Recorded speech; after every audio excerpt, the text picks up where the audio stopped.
അപ്പോസ്തലൻ പൗലോസ് 2 കൊരിന്ത്യർക്ക് ലേഖനം എഴുതുമ്പോൾ 3-ാമത്തെ അധ്യായം അതിൻ്റെ 17-ാമത്തെയും 18-ാമത്തെയും വാക്യത്തിൽ നാം ഇങ്ങനെ വായിക്കുന്നു: കർത്താവ് ആത്മാവാകുന്നു, കർത്താവിൻ്റെ ആത്മാവുള്ളയിടത്ത് സ്വാതന്ത്ര്യമുണ്ട്. എന്നാൽ മൂടുപടം നീങ്ങിയ മുഖത്ത് കർത്താവിൻ്റെ തേജസ്സിനെ കണ്ണാടി പോലെ പ്രതിഫലിക്കുന്ന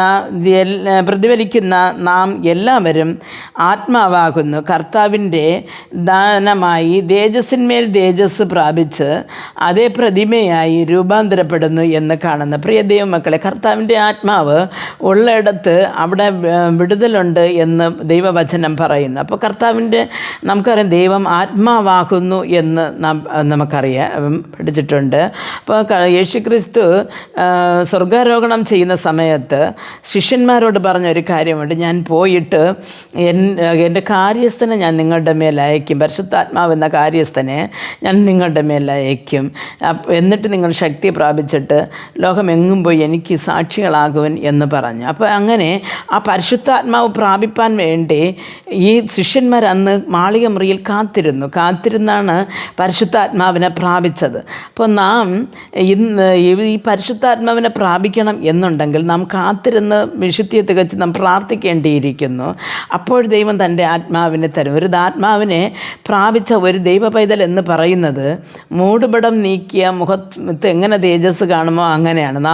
നമുക്കറിയാം, നാം ഒരു മൂടുപടം മുഖത്തിട്ടിട്ട് കണ്ണാടിയിൽ നോക്കുമ്പോൾ നമ്മുടെ മുഖം നല്ലവണ്ണം കാണുന്നില്ല. പക്ഷേ ആ ഒരു മൂടുപടം നീക്കിക്കഴിഞ്ഞാൽ നമ്മുടെ പ്രതിബിംബം അതേപോലെ കാണുന്നു. അതേപോലെ തന്നെ നാം ഈ ലോകപരമായ കാര്യങ്ങളെ മാറ്റുമ്പോൾ ദൈവത്തിൻ്റെ ആത്മാവിൻ്റെ ശക്തി നമ്മൾ വ്യാപരിക്കുന്നത് നമുക്ക് കാണുവാൻ സാധിക്കും. അപ്പോൾ നാം ഇന്ന് കണ്ണാടിയിൽ എന്നതുപോലെ നാം കാണുന്നുവെങ്കിലും ദൈവത്തിൻ്റെ വരവെങ്കിൽ നാം പ്രത്യക്ഷതയിൽ അവൻ്റെ ആ ഒരു ആത്മാവിനെ പ്രാപിച്ചിട്ട് അതേ ആ ഒരു ആത്മബന്ധത്തിൽ ദൈവത്തിന് നാം മുഖാമുഖമായി കാണുമ്പോൾ ആ ഒരു മഹത്വമായ തേജസ് നമ്മളിലും കാണും എന്ന് വചനം പറയുന്നു. പ്രിയ ദൈവമക്കളെ, നാം ആയതുകൊണ്ട് ദൈവം നമുക്ക് വേണ്ടി ഈ ഭൂമിയിൽ അയച്ചിരിക്കുന്ന കാര്യസ്ഥനായ പരിശുദ്ധാത്മാവിനെ പ്രാപിപ്പാൻ നാം വിശുദ്ധിയെ തികച്ച് ദൈവത്തിന് വേണ്ടി കാത്തിരുന്ന് ദൈവകൽപ്പനകളെ അനുസരിച്ച് ജീവിക്കുന്നവരായി മുമ്പോട്ട് പോകുവാൻ ദൈവം ഓരോരുത്തർക്കും കൃപ നൽകട്ടെ.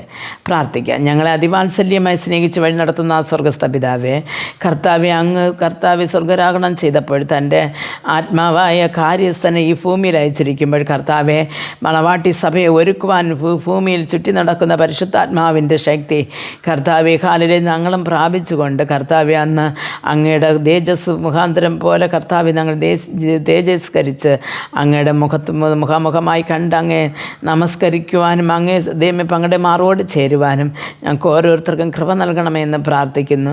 യേശുക്രിസ്തുവിൻ്റെ നാമത്തിൽ പ്രാർത്ഥിക്കുമ്പോൾ പ്രാർത്ഥന കൃപയോട് കേട്ട് മറുപടി നൽകി തരണം നല്ല പിതാവേ. ആമേൻ.